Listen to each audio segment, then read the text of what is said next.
Gabon. Des valises d'argent découvertes chez les proches d'Ali Bongo. Que cachent les cavernes d'Ali Baba autour de la présidence togolaise, sous d'autres cieux comme au Togo, une peur bleue devrait s'emparer de la petite minorité qui a fait main basse sur les richesses et ressources du pays. Que vont-ils faire des coffres forts, des valises et sacs pleins à craquer, des billets parfois en coupures étrangères? Ils ne peuvent pas les dépenser, parce que chaque jour, ils amassent un peu plus. C'est ce qu'on appelle être saoulé d'argent. Quotidien Liberté du 6 septembre 2023, c'est ce qu'on appelle être saoulé d'argent, ou plutôt, être saoulé d'un manque chronique de patriotisme, d'humanité. Avoir un cœur en pierre et surtout être saoulé de méchanceté. Se glorifier d'être riche après avoir rendu pauvre et misérable la grande majorité de ses concitoyens ne peut pas être un art, une prouesse dans une société des hommes qui se veut civilisée. La civilisation justement, est cette chose qui sépare l'homme, l'être humain, de l'animal, comme on le voit aujourd'hui au Gabon avec certains anciens dignitaires du régime de dictature, surpris avec des faramineuses sommes d'argent volées au peuple, comme on l'a déjà vu après la chute d'autres dictateurs sur le continent noir. On a comme l'impression que la gouvernance politique en Afrique noire est un vaste théâtre de grandes tromperies organisées contre les peuples. D'un côté nous avons des supposés dirigeants, qui ne sont en fait que des prédateurs de leur peuple, qui s'organisent de telle sorte à ne jamais quitter le pouvoir. De l'autre côté nous avons des populations constituées normalement de citoyens dont les hommes politiques au sommet de l'État devraient s'occuper.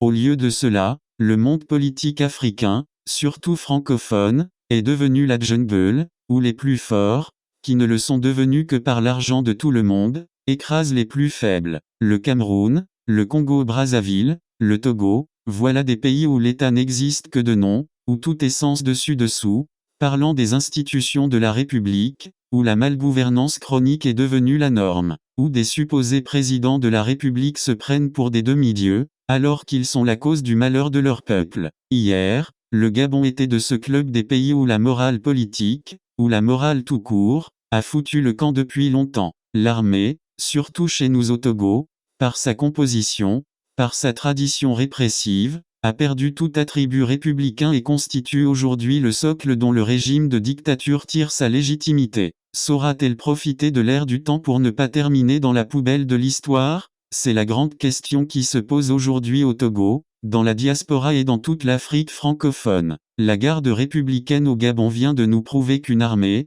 hier totalement du côté des prédateurs du peuple, peut bien agréablement surprendre en mettant fin au statu quo dévastateur pour l'avenir d'un pays. Oui, c'est ce que le général Brice Oligui Nguema a compris en déposant Ali Bongo qui, en plus d'être dictateur et affameur de son peuple, était surtout visiblement diminué par la maladie, mais se maintenait vaille que vaille. Ayant servi le système pendant plusieurs décennies de père en fils, le connaissant donc entièrement, le nouvel homme fort du Gabon n'est-il pas le mieux placé pour nettoyer les écuries? Et c'est ce qu'il a commencé à faire en organisant la chasse aux détourneurs de l'argent public. Qu'en est-il alors des pays comme le nôtre, le Togo, où la gouvernance hasardeuse continue, où surtout des détournements de l'argent de tous les Togolais se font à ciel ouvert et en toute impunité? Et nous n'avons pas forcément besoin d'être dans les secrets des dieux pour savoir que les mêmes sommes faramineuses, encore plus folles, que celles retrouvées chez les anciens du clan Bongo, sont planquées dans des souterrains, dans des coffres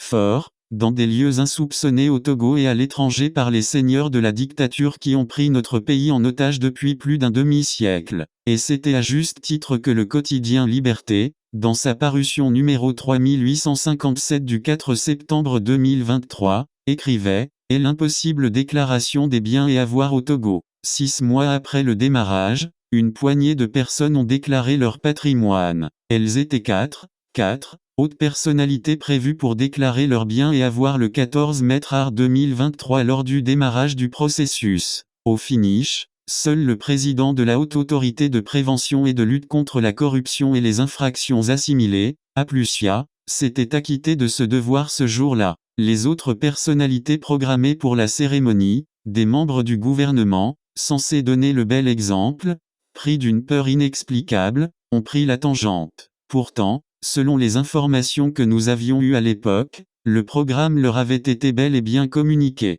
606 mois après, ils ont disparu des écrans radars et ne se sont jamais pliés à l'exercice de la déclaration du patrimoine, vu ce qui précède et comme on le voit. Au Togo, les institutions sont créées pour la galerie et non pour être au service des populations. Les plus faibles sont écrasés et jetés en prison pour leurs opinions et pour des détournements de petites sommes, dont les preuves ne sont pas toujours apportées par la justice aux ordres, pendant que les voleurs de milliards de nos francs, autour du pouvoir, continuent à s'en mettre plein les poches. L'impunité dont ils jouissent leur procure cette arrogance et ce mépris du peuple, c'est la même impunité, dont le mauvais exemple est donné par Forgna Singbe himself, qui leur sert de garantie pour refuser de déclarer leurs biens. Mais sincèrement entre nous, comment pourrait-il justifier tous ces biens mal acquis, et surtout saurait-il vraiment par où commencer? L'un des deux régimes prédateurs dont les gouvernances se ressemblaient comme deux gouttes d'eau, le Gabon, connaît aujourd'hui la délivrance. Pour les Togolais, l'enfer sur terre, voulu par des Togolais,